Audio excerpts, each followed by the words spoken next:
There is a turn of phrase that keeps popping up from pop songs embedded in lyrics and wrapped in head-bopping tunes to everyday conversations between friends and family members, therapists and clients, between lovers, between the adventurous and not so venturous. It, meaning this phrase, is often the barrier between where you are and where you want to be. It asserts itself right there between the ears and our thoughts, interpretations, and expectations. I started thinking about this because of a conversation I had with my daughter. She was getting ready to move into her new apartment, and there had been delay after delay between the time she signed the lease and the time she was supposed to move in. There had been all kinds of transitions within the realty company. People were leaving and being replaced. Her deposit got lost, or rather it was cashed but hadn't been recorded in their books. Move-in dates changed and communication wasn't what it should have been, and we were getting worried. Now, during this particular conversation, she said it, that phrase that keeps popping up that we hear in lyrics that's part of our everyday conversation. She said it, my anxiety. A few minutes more after the conversation, I actually took note right then, right? A few moments more, she said it again, my anxiety. And then we talked some more. And I think by the third or fourth, my anxiety, I had had enough. Now, constant listener, I am a mother, and mama often comes out before Dr. Hollis, especially when in the role of mother. I handled this like an irritated mama bear when someone is venturing too close to the cubs. Only my child was getting messed around with about her money and her apartment. Not only was I irritated with the realty company, I was also irritated with my daughter because where was this coming from, this usage of the phrase, my anxiety? And most importantly, when did it become such a ready part of her vocabulary? I didn't like it. And I was so frustrated with her that I finally said, stop saying my anxiety. And then I launched into a bunch of rhetorical questions that parents ask their children when we think they've messed up for no good reason we can see. Oh, after my tirade, she was upset. She was mad. And she did a soft hang up. And yes, in retrospect, I could have framed it, said it, went about it differently. Maybe. But that's still my child. And I'm mom first. And when it comes to my children, I do not allow them to own anything that diminishes their identity. Listen, constant listener, what had gotten lost in the delivery was this message to her. Don't let what somebody else has done to you determine how much of yourself you have access to. Let me say that again.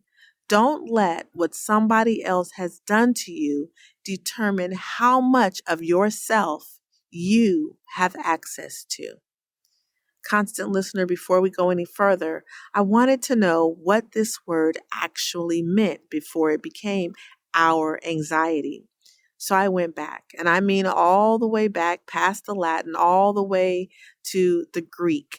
Now, there are some Greek words involved here that I am absolutely not going to sit here and try to pronounce. Actually, I'm not going to try to pronounce any of them. And for as much as I love language, that is not my ministry. Nevertheless, I'll tell you what I found. Now, at the root of this word anxiety is this idea of pressing tight, squeezing, constricting, even choking or strangling. Now, sister girl, we are not talking about being nervous. We're not talking about having a lot on our minds. We're talking about constriction, inhibiting physical movement, disturbing our physiological makeup and our minds. Remember when we were kids on hot summer days outside playing with the water hose and we'd fold the water hose over, and when we were ready for that blast of fresh, cold air, we'd let it go and whoosh, the water'd come rushing from the water hose full force, and we'd either run and scream, fall down and scream, or laugh and scream with full delight. Sister girl, I hope we still do that as adults. And if you've never been blasted with the water hose after the kink has been released or forgotten what it feels like, it's only August. You've still got time. What this looks like and sounds like in life, and I'll use my life for example, is this. Anxiety became so bad that I almost put off my degree until 2027, which would have been disastrous because my son is a senior and we would have had competing graduation events. Thank God for the voice of reason in that moment, my daughter. Or anxiety became so bad for her that she was willing to settle for the treatment she was getting from this realty company, chalking it up to, well, it's happened to other people, as if this excused their behavior. She was willing to step back from this uncomfortable situation and shrink her voice. Constant listener, if anxiety is my body's way of responding to threats, real or imagined, then why would I want to claim the response, the constriction, the interference of my ability to think clearly, make decisions, and move? Why would I want to claim the interruptions of happiness, the hijacking of joy, the delayed movement? Why would I want to claim that as mine? And furthermore, why would you? Anxiety can constrict access to your capacity without becoming the definition of your capacity. We've all been there in love and relationships and workplace restructuring, in our personal and family life, like becoming homeless. I remember telling my daughter, don't ever get nervous about your money. Ask your questions, make the phone call, find out what's happening, but don't let somebody else's mishandling of something that belongs to you make you afraid to move. What I didn't understand was that when she kept saying my anxiety, she was trying to give me language for what was happening inside of her. She wasn't just worried anymore. She was constricted. I didn't have the capacity to understand or the language then, but I do now. And that understanding changes the way I hear her and others and myself. It didn't change everything I believed about what she was saying. Now, I still don't want my daughter calling anxiety hers. I still don't want her building the boundaries of her life around something that by its very nature constricts. Remember the kink in the water hose? Anxiety is the kink that is preventing you from accessing your abilities, your talents, your determinations to move. Instead of my anxiety won't let me, what if we said, when anxiety kicks in, I notice? One sentence makes anxiety part of who I am. The other provides self-awareness so that I notice what's happening in me. That change in perspective matters because while anxiety can hijack your capacity, it should never be allowed to define your identity. Constant listener, sister girl, the kink is not who you are. Anxiety is the kink that constricts your flow.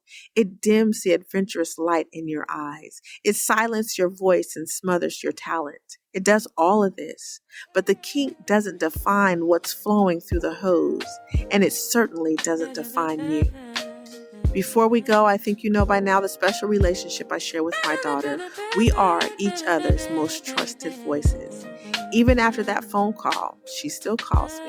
Oh, and she's in her apartment and she's loving it. I encourage you today to find a trusted voice, a friend, a pastor, a mentor, a family member.